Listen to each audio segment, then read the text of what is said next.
아버지가 숨을 거두시던 날, 우리는 평범한 가족이었습니다. 병원 침대 옆에서 저와 큰오빠, 작은오빠가 마지막 인사를 올렸죠. 아버지, 편히 가세요. 그렇게 중얼거리며 눈물을 닦았습니다.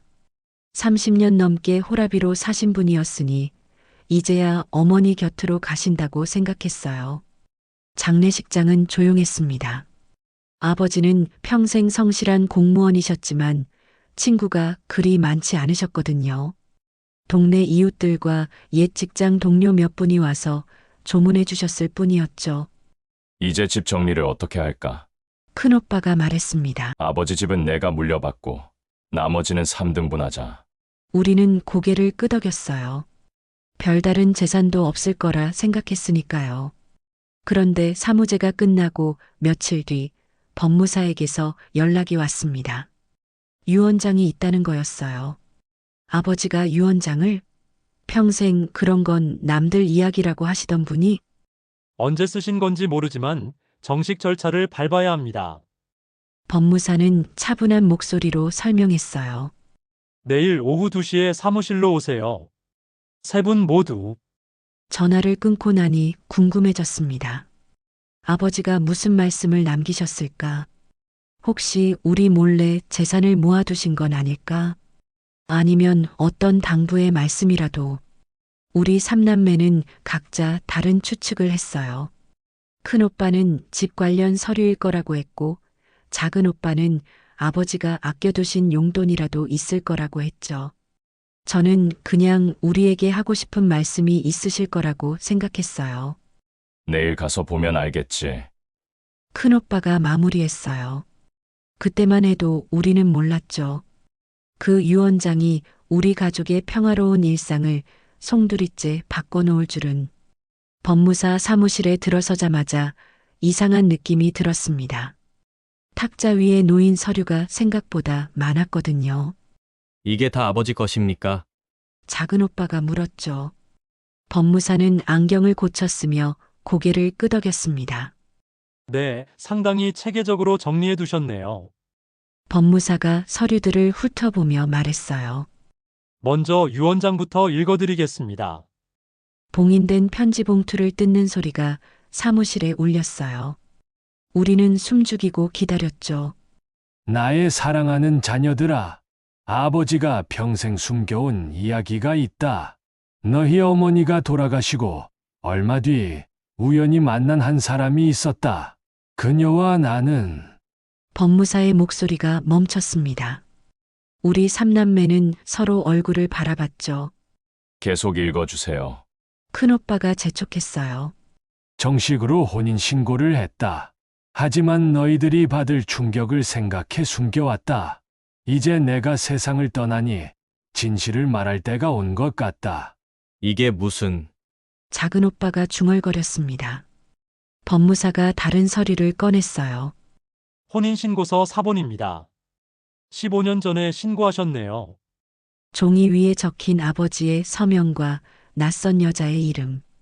박은정이라고 적혀 있었어요. 그럼 그 사람이 제가 말을 잇지 못했습니다. 법적으로는 아버님의 배우자입니다. 법무사의 말에 사무실이 조용해졌어요. 저는 머릿속이 하얘졌어요. 아버지가 재혼하신 걸 15년이나 숨기고 계셨다니. 왜 말씀하지 않으셨을까? 우리가 반대할 거라고 생각하셨나? 그 순간 문이 열렸습니다. 50대 중반쯤 보이는 여자가 들어왔어요. 손에는 똑같은 봉투를 들고 있었죠. 우리 모두 굳어졌어요. 드디어 그 사람을 만나게 된 거였어요. 안녕하세요. 박은정입니다. 그녀의 목소리는 떨리고 있었어요. 우리만큼이나 긴장한 것 같았죠. 법무사가 자리를 권했지만 그녀는 서 있기를 고집했습니다. 처음 보는 사람이었지만 왠지 낯익은 느낌이 들었어요. 아마도 아버지 이야기를 많이 들어서 그런 것 같았죠. 혹시 아들과 따님이신가요? 그녀가 조심스럽게 물었어요. 아버님께서 자주 말씀하셨어요. 자랑스러운 아들 둘과 예쁜 딸이 있다고. 큰오빠가 딱딱한 표정으로 대답했습니다. 증명할 수 있습니까? 정말 우리 아버지와 결혼하신 건지. 박은정 씨가 가방에서 서류를 꺼냈어요. 혼인신고서 원본, 그리고 몇 장의 사진. 아버지와 함께 찍은 사진들이었죠. 사진 속 아버지는 웃고 계셨어요. 우리가 오랫동안 보지 못했던 환한 미소를 짓고 계셨습니다. 정말 행복해 보이셨어요. 언제부터? 작은 오빠가 물었어요. 15년 전에 처음 만났습니다. 그녀가 차분하게 설명했어요. 아버님이 혼자 사시는 게 안쓰러워서 처음엔 그냥 가끔 찾아뵙기만 했어요. 마실 차 한 잔 드려드리고 말벗이나 되어드리고 그런데 시간이 지나면서 서로에게 의지가 되었죠. 그녀의 목소리에 진심이 느껴졌어요. 아버님도 혼자 계시기 외로우셨고 저도 남편을 잃고 혼자였거든요. 왜 우리에게 말씀하지 않으셨을까요? 제가 물었습니다. 아버님이 그러셨어요. 자녀들이 받을 충격을 생각하면. 그녀의 눈에 눈물이 맺혔어요. 저도 몇 번 말씀드리자고 했는데 때가 되면 자연스럽게 소개해주겠다고 하시더라고요. 법무사가 끼어들었습니다. 그럼 이제 유산 분할에 대해 논의해야겠습니다. 법적으로 배우자가 계시니까요. 잠깐만요. 큰오빠가 손을 들었어요. 이 모든 게 진짜인지 확인부터 해야죠. 그 말에 박은정 씨의 얼굴이 굳어졌습니다. 저를 의심하시는 건가요? 하지만 우리로서는 당연한 반응이었어요. 30년 넘게 홀로 사셨다고 믿었던 아버지에게 갑자기 아내가 나타났으니까요. 박은정 씨는 가방에서 두꺼운 앨범을 꺼냈습니다. 이것들도 보세요. 앨범을 펼치자 아버지의 또 다른 삶이 펼쳐졌어요. 함께 여행을 다니시는 모습, 생일을 축하하는 모습, 명절에 차례를 지내는 모습까지. 이 사진들은 언제? 작은 오빠가 중얼거렸어요. 작년 추석이에요. 그녀가 사진을 가리키며 설명했어요. 아버님이 차례상 차리는 걸 도와달라고 하셔서 어머님 제사도 함께 모셨습니다. 그녀가 다른 사진을 보여줬어요. 아버님이 어머님 이야기를 자주 해주셨거든요. 얼마나 좋은 분이셨는지, 얼마나 그리우신지. 그 말을 들으니 마음이 복잡해졌어요. 우리는 명절 때마다 각자 집에서 간단히 음식만 차려놓고 절했는데 아버지는 이분과 함께 제대로 차례를 지내고 계셨던 거죠. 통장 사본도 있습니다. 박은정 씨가 서류를 더 꺼냈어요. 아버님이 생활비를 매달 보내주셨어요. 저도 일을 하지만 아버님이 걱정하신다고. 법무사가 서류를 검토했습니다. 입출금 내역을 보니 5년 전부터 꾸준히 송금하셨네요. 매달 50만 원씩. 선물도 자주 사주셨어요. 그녀가 손목시계를 보여줬어요. 작년 생일 선물이에요. 아버님이 직접 고르신 거예요. 백화점에서 2시간이나 고민하시더라고요. 우리는 할 말을 잃었어요. 아버지가 우리에게는 단 한 번도 여자친구나 재혼 이야기를 꺼내신 적이 없었는데 이미 15년 넘게 한 여자와 깊은 관계를 맺고 계셨던 거죠. 아버지가 행복해 보이셨나요? 제가 물었습니다. 네. 정말 행복해 하셨어요. 그녀의 목소리에 진심이 느껴졌어요. 자녀분들 자랑을 정말 많이 하셨거든요. 특히 따님이 결혼하셨을 때는 며칠 동안 기뻐하셨어요. 큰아드님이 승진하셨을 때도, 둘째 아드님이 집을 사셨을 때도 그녀가 계속 말했어요. 정말 자랑스러워 하셨어요. 그 순간 깨달았어요. 우리가 아버지를 얼마나 모르고 살았는지를. 우리는 아버지가 홀로 쓸쓸하게 사신다고 생각했지만 실제로는 누군가와 함께 웃고 울고 계셨던 거죠. 그리고 그 누군가는 우리보다 아버지를 더 잘 알고 계셨어요. 큰오빠가 먼저 입을 열었습니다. 그렇다면 유산은 어떻게 나누어야 하는 건가요? 목소리에서 경계심이 느껴졌어요. 법무사가 설명했습니다. 법적으로는 배우자가 2분의 1, 자녀들이 나머지 2분의 1을 균등하게 나누어 가집니다. 그러니까 박은정 씨가 절반, 세 자녀분이 각각 6분의 1씩. 절반이요? 작은 오빠가 깜짝 놀랐어요. 그게 말이 됩니까? 박은정 씨가 손사래를 쳤습니다. 저는 그런 걸 바라지 않아요. 아버님의 마음만 있으면 돈은 중요하지 않아요. 하지만 법적으로는 법무사가 말을 이었죠. 큰오빠가 의자에서 일어났습니다. 잠깐만요. 이 모든 게 너무 급작스럽지 않나요? 아버지가 돌아가시자마자 갑자기 나타나서 오빠, 그건 너무. 제가 말렸지만 큰오빠는 계속했어요. 15년 전에 결혼했다면서 왜 이제서야 나타나는 건가요? 아버지가 살아계실 때는 왜 우리에게 소개해달라고 하지 않았고요? 박은정 씨의 얼굴이 붉어졌어요. 저도 그러고 싶었어요. 하지만 아버님이 아직 때가 아니라고. 정말 그런가요? 작은 오빠도 의심스러운 표정을 지었어요. 혹시 아버지 재산을 노리고 그만하세요. 그녀가 소리쳤어요. 저를 그런 사람으로 보시는 건가요? 사무실 분위기가 얼어붙었습니다. 법무사가 중재에 나섰어요. 일단 서류 검증을 해보시죠. 시간을 두고 천천히. 검증? 박은정 씨가 되물었어요. 필적 감정, 서류 진위 확인 같은. 법무사가 설명했지만 그녀는 이미 일어서고 있었어요. 알겠습니다. 저를 의심하신다면 어쩔 수 없죠. 그녀가 서류들을 다시 가방에 넣었어요. 시간을 주세요. 증명해 보이겠습니다.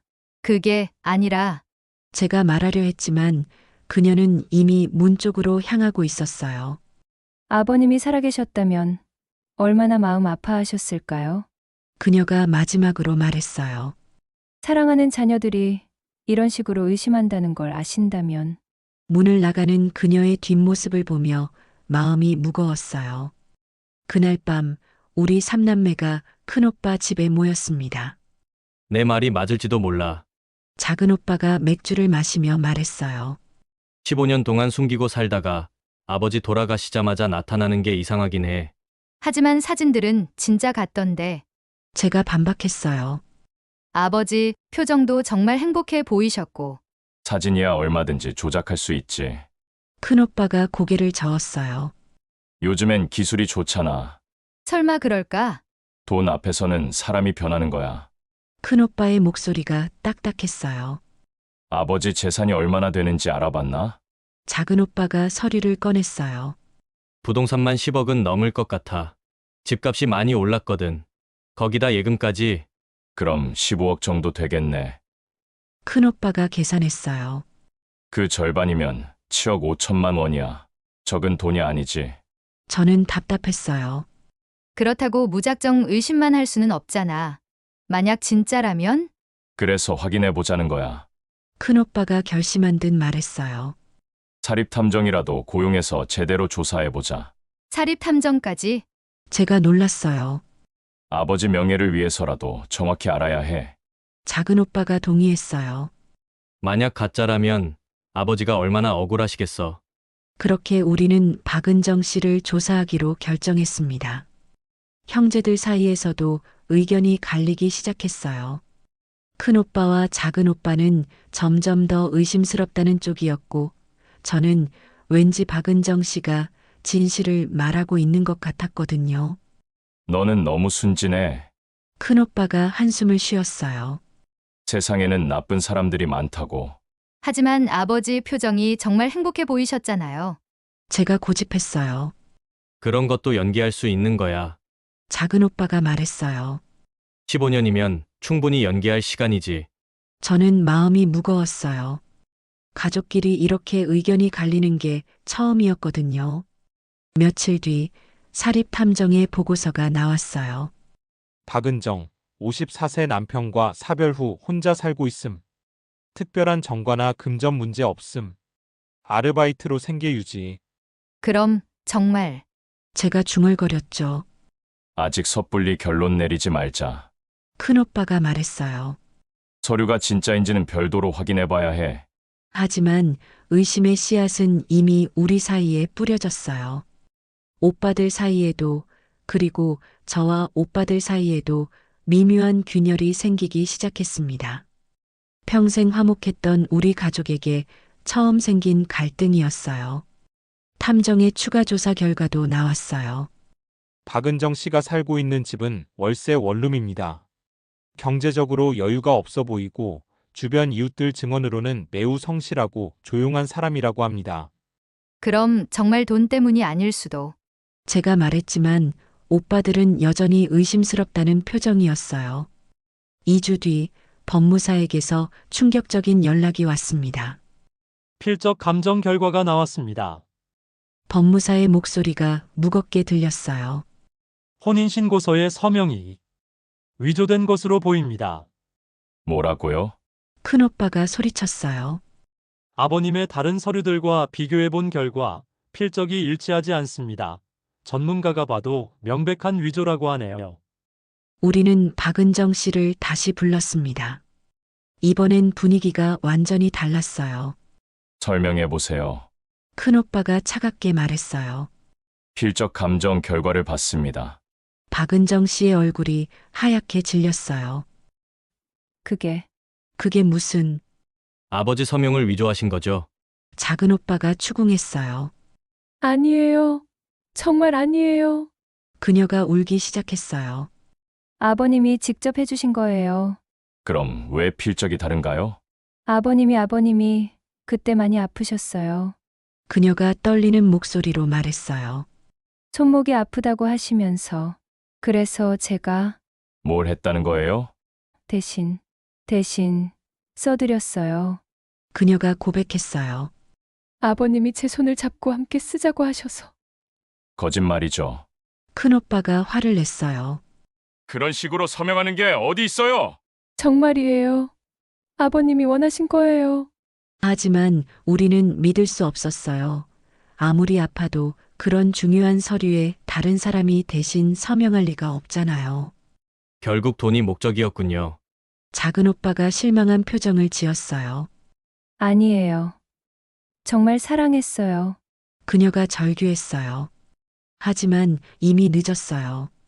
위조된 서명, 갑작스러운 등장, 거액의 유산. 모든 것이 계획된 사기처럼 보였거든요. 법적 조치를 취하겠습니다. 큰오빠가 단호하게 말했어요. 박은정 씨는 울면서 사무실을 나갔어요. 그 뒷모습을 보며 마음 한편이 아팠지만 어쩔 수 없었어요. 그때는 몰랐습니다. 우리가 얼마나 큰 실수를 저지르고 있는지를. 3개월이 지났습니다. 유산 분할도 끝나고 박은정 씨와의 법정 싸움도 우리가 이겼어요. 위조된 서류로는 법적 효력이 없다는 판결이 나왔거든요. 그런데 왜 이렇게 마음이 무거운 걸까요? 어느 날 아버지 집을 정리하러 갔을 때였어요. 서재 책장 뒤에서 낡은 일기장을 발견했습니다. 2010년 10월 15일. 오늘 은정이를 만났다. 혼자 사는 게 쓸쓸했는데 이렇게 좋은 사람을 만나다니. 2011년 3월 2일. 은정이와 결혼하고 싶다. 하지만 아이들에게 말하기가 어렵다. 어떻게 받아들일까? 2015년 5월 10일. 은정이가 또 아이들에게 소개해달라고 했다. 미안하다고 했지만 정말 미안하다. 일기를 읽으며 눈물이 났어요. 아버지의 진심이 고스란히 담겨 있었거든요. 더 충격적인 건 마지막 페이지였어요.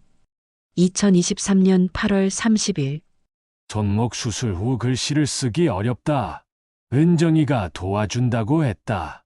혼인신고서도 함께 써줬다. 고마운 사람이다. 제가 중얼거렸어요.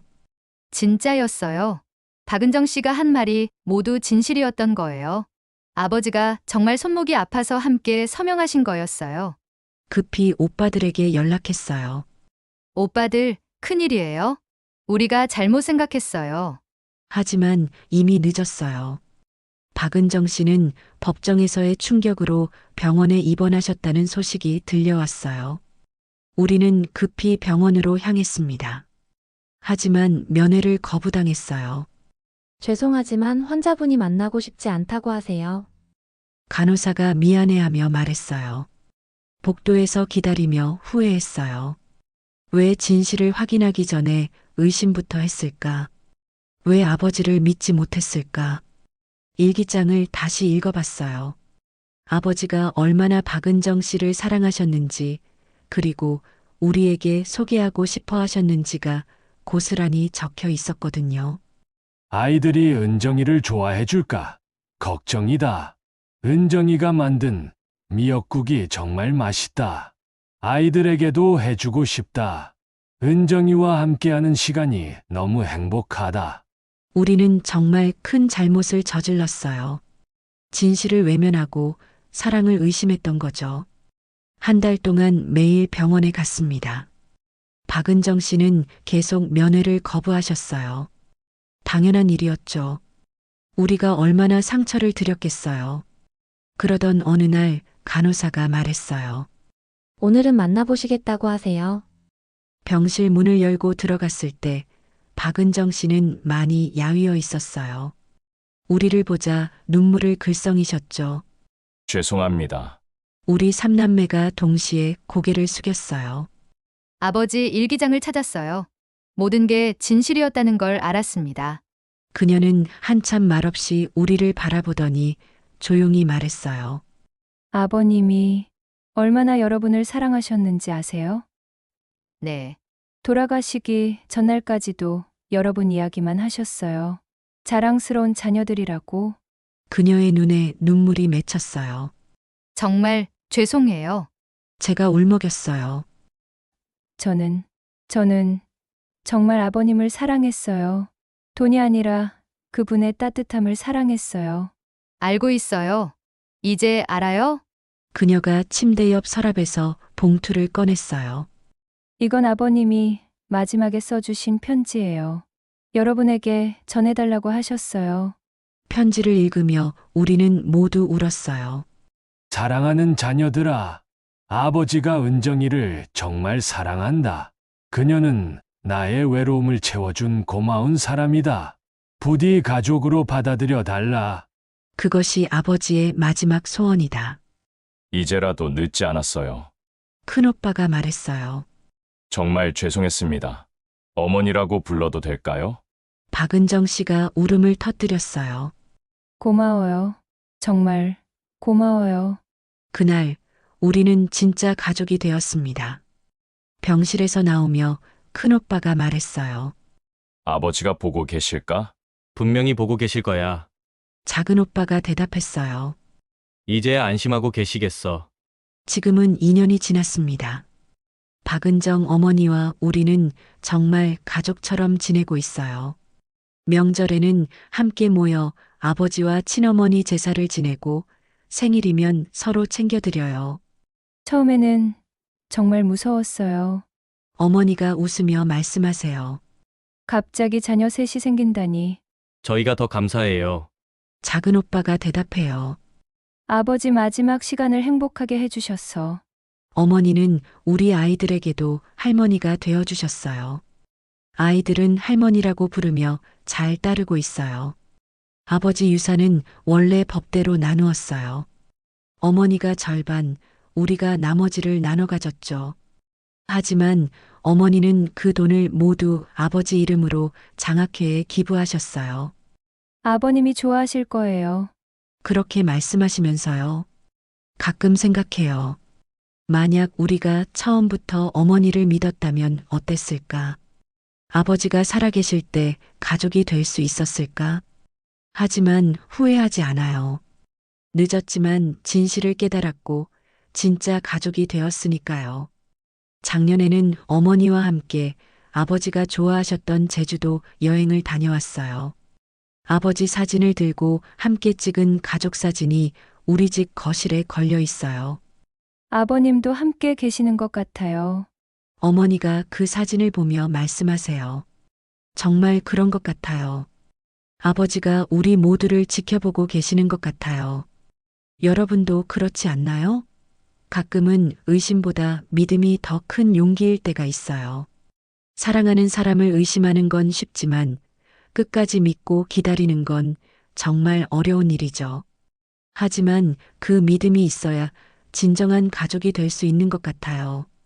늦었지만 우리는 그걸 배웠어요. 저희 채널은 여러분의 사연과 마음을 함께 나누는 곳입니다.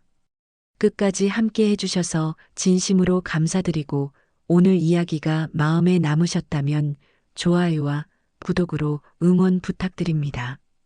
여러분의 작은 관심이 저희에게는 아주 큰 힘이 됩니다. 항상 건강하시고 내일은 오늘보다 더 행복하시길 바랍니다. 감사합니다.